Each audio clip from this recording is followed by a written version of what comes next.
Welcome to World True Crime, where we explore the dark realities behind real-life cases. Here, every story is told with deep respect and care for the facts, taking you beyond the headlines and into the heart of the case.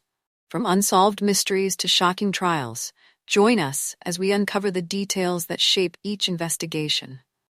Dive into the world of true crime with us, where every story reveals more than you might expect. Today, we're going to take a look at another horrible case with you. Becky and Tim Bliefnick met while attending Quincy University. Becky pursued a degree in biology and played tennis, while Tim made a name for himself as an all-star football player.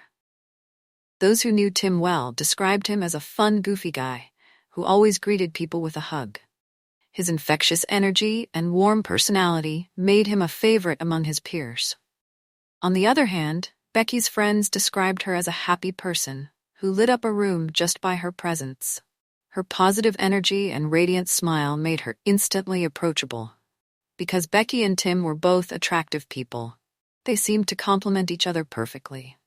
Their physical appearance and chemistry together made them look like the ideal couple.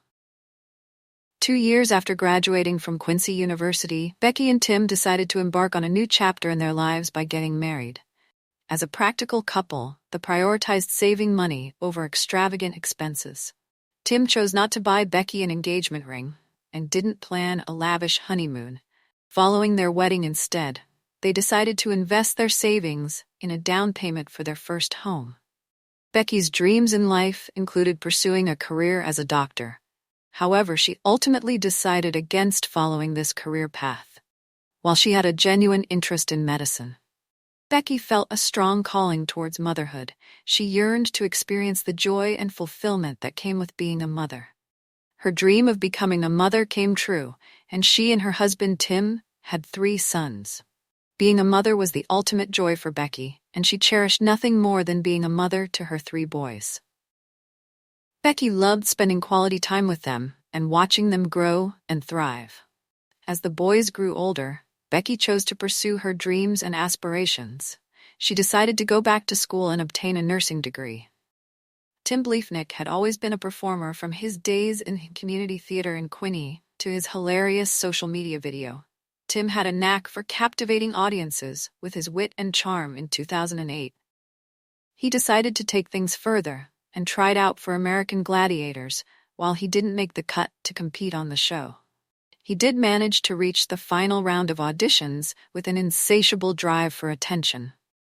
Tim found another opportunity to showcase his talent.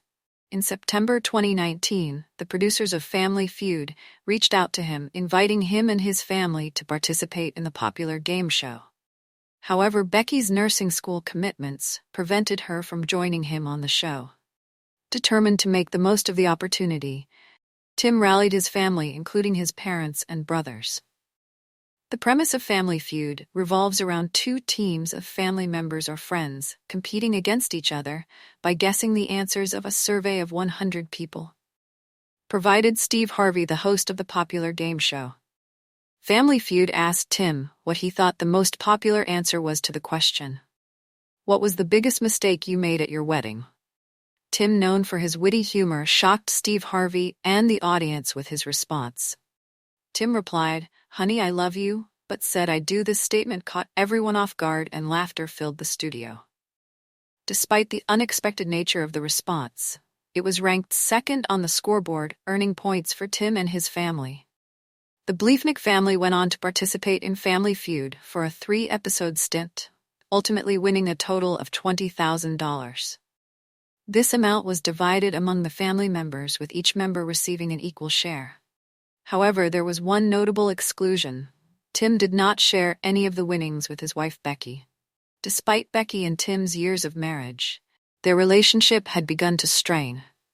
When Becky decided to pursue a career as a nurse, her husband Tim expressed strong opposition. Tim said his primary concern was Becky's well-being, as he worried about the stress associated with the nursing career.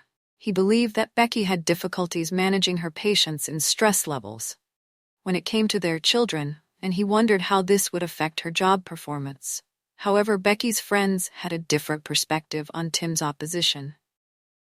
They believed that Tim did not like Becky being independent and pursuing her interests out of his control. Over time, Becky's friends observed a decline in her happiness in her marriage. They observed that the initial 5 years of her marriage were relatively positive, but Tim's behavior became more manipulative and controlling. Becky's friends noted that despite Becky dedicating substantial time and effort to her nursing studies and work, Tim failed to shoulder his fair share of responsibilities within the home. Tim neglected to clean and didn't help care for their sons. He left everything for Becky to take care of, after her long days standing on her feet as a nurse. Becky, recognizing there was a strain in their marriage, felt the need to address it with Tim. She believed that attending marriage counseling could help them find solutions and restore harmony in their relationship. However, to her disappointment, Tim disagreed with attending counseling, despite Becky's dedication to resolving the issues in their marriage. Tim had a different plan. In January 2021, after 11 years of marriage, Tim filed for divorce from Becky.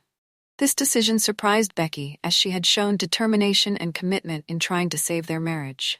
However, Tim's decision was clear-cut, as he moved out of the family home and into a house across town.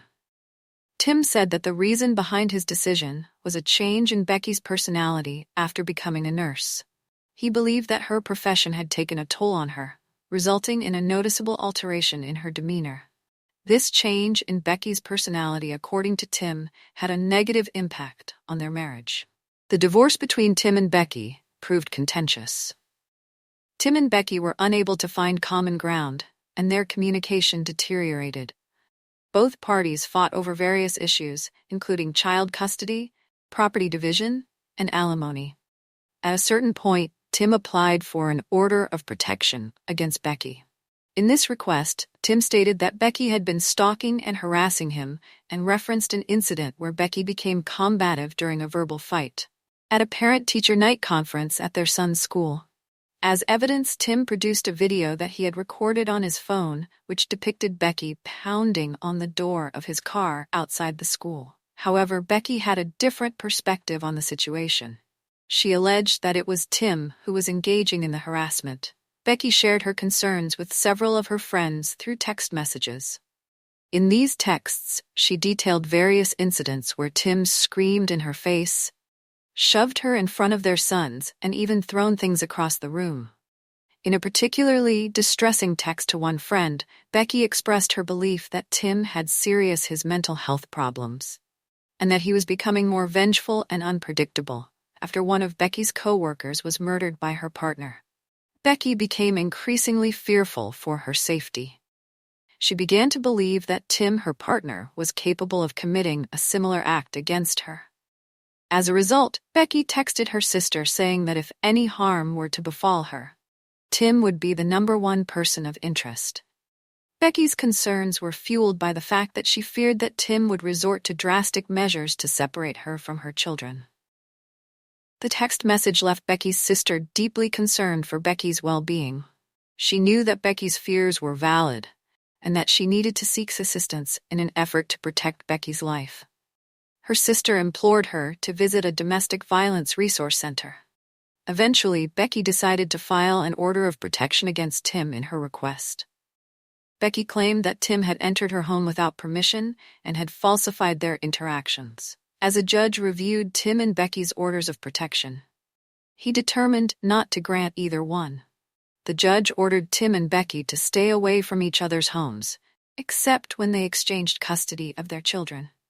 However, in February 2023, Tim called the Quincy Police Department and informed them that he would not be returning the gun to B. According to Tim, he didn't want to give the gun to that crazy Becky.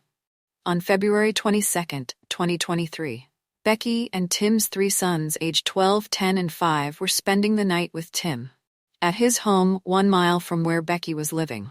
The divorce between Becky and Tim was set to be finalized in just 1 week. Tim reached out to Becky's father the following day, explaining that he had not been able to get in touch with Becky, and that Becky had failed to pick the boys up from school. As she was supposed to, knowing how dedicated Becky was as a mother, Her father knew that something must have happened, which prevented her from fulfilling her parental responsibilities. Prompted by his concern for Becky's well-being, Becky's father immediately drove to her house. Upon arriving, he made entry and walked around shouting Becky's name, hearing no response. He went up the stairs and entered Becky's bedroom. Inside the room, he noticed something disturbing. Becky was lying face up in a pool of blood covered in gunshot wounds. Detectives and crime scene investigators arrived at Becky's house after her father discovered her bloody and lifeless body face up in the bathroom. Upon their arrival, the investigators began their investigation by carefully examining the outside of Becky's home. After a thorough search, they identified that the suspected perpetrator gained entry by prying open an upstairs window in one of the children's bedrooms.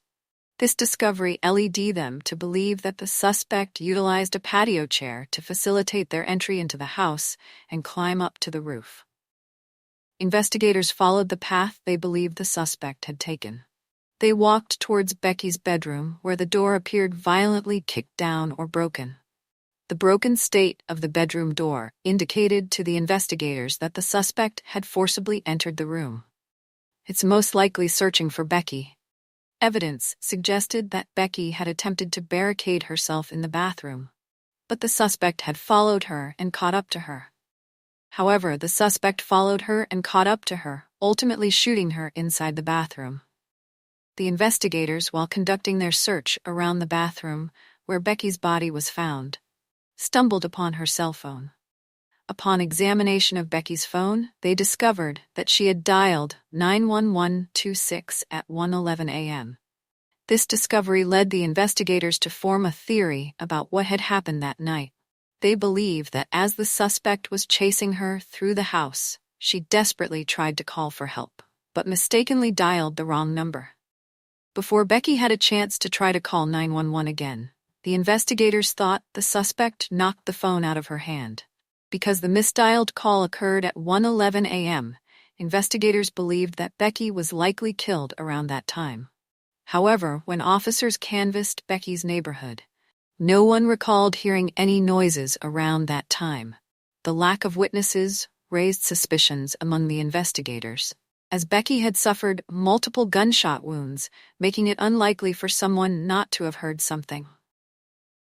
As investigators conducted a thorough search of Becky's house, it quickly became apparent that her murder was not the result of a botched burglary, since nothing was missing. Despite the absence of any stolen items, the perpetrator left a significant amount of evidence behind. One notable discovery was a partial shoe print, discovered near the spot where the suspect entered the premises.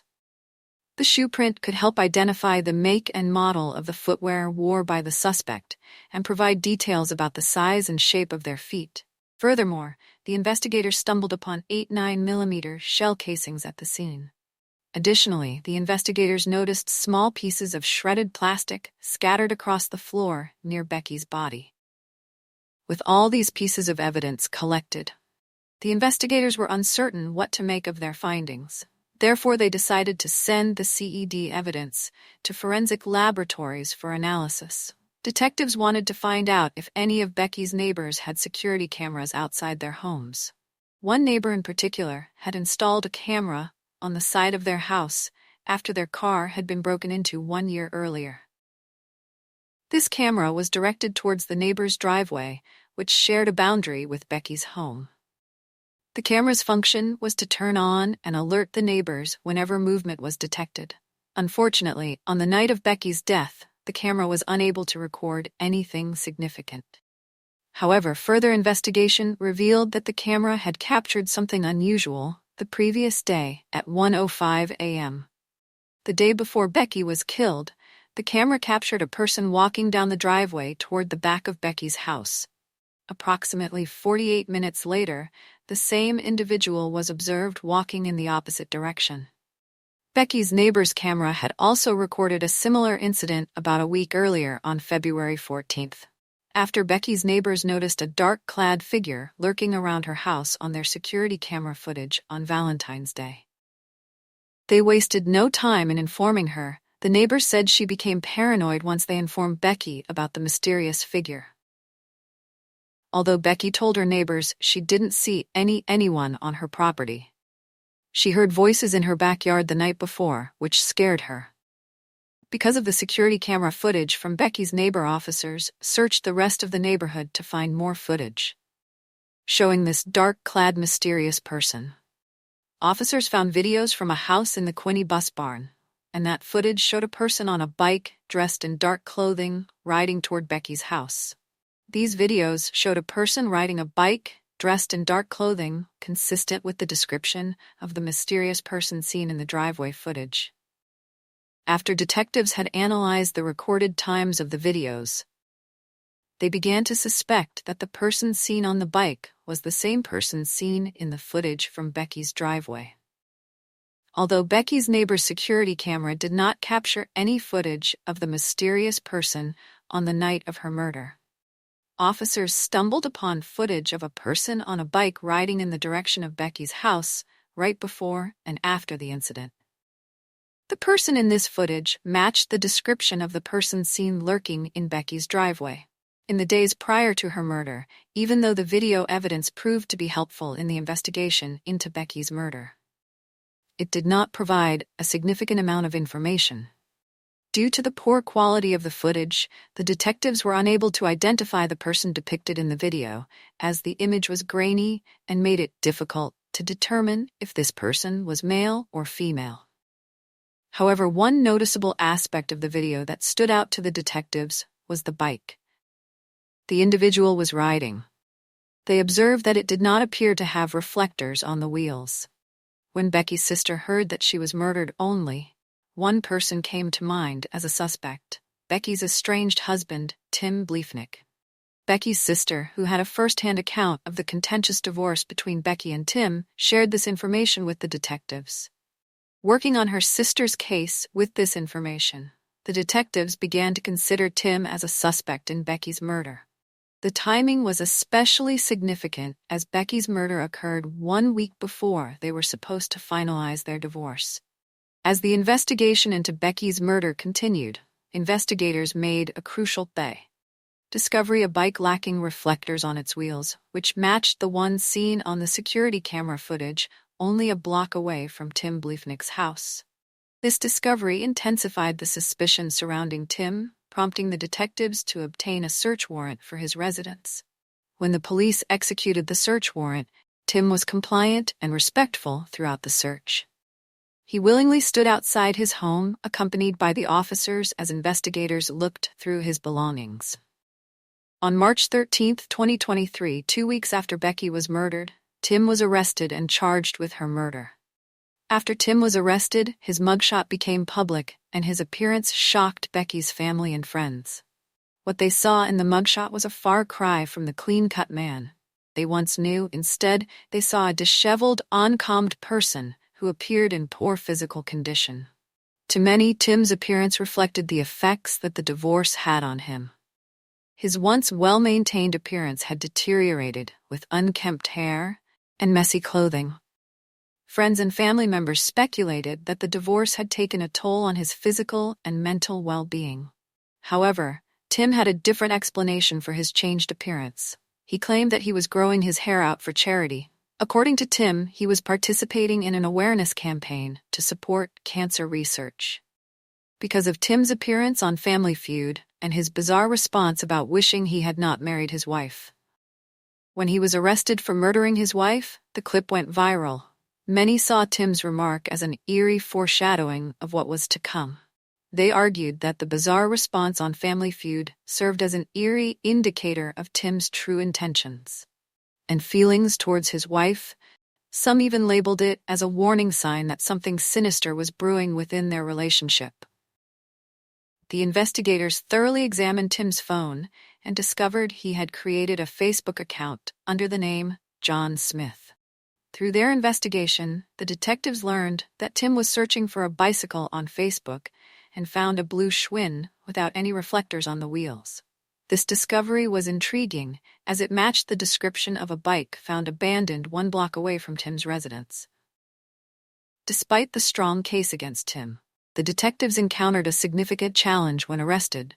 Tim was held without bond, But he enacted his right to a speedy trial under the terms of this right. Prosecutors were required to bring the matter to trial within 90 days of Tim's arrest. The prosecution faced a significant challenge in convincing a jury beyond a reasonable doubt that Tim murdered Becky due to the absence of a confession or DNA evidence. Juries typically look for these two key elements in criminal cases. In this case, the state lacked both. In order to successfully prosecute Tim for his wife's murder, the prosecution had a daunting task ahead. Exactly 3 months after Becky Bleck's tragic murder in her home, Tim Bliefnick stood trial on May 23, 2023. During Tim's trial, the state presented evidence to the prosecution that investigators had recovered at the crime scene. One of the pieces of evidence discussed was the shredded pieces of plastic found on the floor around Becky's body. The prosecution claimed that the shredded plastic pieces were pieces of an Al's grocery bag. The prosecution further presented evidence to the jury that stacks of these bags were later found during a search of Tim's house. According to the prosecutor, Tim used the plastic bags to act as a silencer as he shot his estranged wife several times. They argued that Tim utilized the bags to muffle the sound of the gunfire and prevent it from being heard by others. The prosecution alleged that Tim left DNA while using these Aldi bags. They called an expert to the stand who testified that Tim was more than likely the DNA contributor. This expert also testified that Tim's DNA could not be excluded from DNA found under Becky's fingernails. The prosecutors presented evidence to the jury indicating that a crowbar found in Tim's basement may have been used to try to open the window at the victim's house on the night she was murdered. However, an expert testified that although there were microscopic consistencies between the pry mark and the crowbar, she could not say that the crowbar found in Tim's basement was used to strengthen their case. The prosecution presented several searches that Tim had made on his phone, including 1. How to open my door with a crowbar, 2. How to make a homemade pistol silencer, 3. How to clean gunpowder off your hands, 4. Average police response time in Quinny. The prosecution called an expert to the witness stand, who testified that she compared the shell casings found at the crime scene to shell casings investigators found when they searched Tim's house, and determined that 27 of those casings from Tim's home had been fired from the same 9mm weapon used to murder Becky. However, when investigators searched Tim's house, they never found Becky's 9mm gun, which he had refused to turn over to her. Tim later stated that he had not seen that weapon in months before Becky was murdered. When the defense had the opportunity to call witnesses, they opted not to do so. After the 6-day trial ended, the jury deliberated for 4 hours before returning a guilty verdict. As a result, Tim was sentenced to life in prison without the possibility of parole, even though Tim claims innocence and says he plans to appeal his conviction. Becky's family believes that he is exactly where he should be. During Tim's sentencing hearing, Becky's family had the opportunity to read impact statements. One of Becky's sisters took this opportunity to make Tim aware of the consequences of his actions. On the well-being of his sons, she emphasized the point that the choices he had made were causing his sons to suffer. Despite Becky's passing, her sister vowed to keep her alive in the hearts of her 3 sons. Thank you for joining us on this journey through some of the world's most compelling true crime cases. If you found this story intriguing, consider subscribing for more insights into the mysteries and events that captivate us all. Stay safe, stay informed, and join us next time on World True Crime as we continue uncovering the stories that keep us all on edge.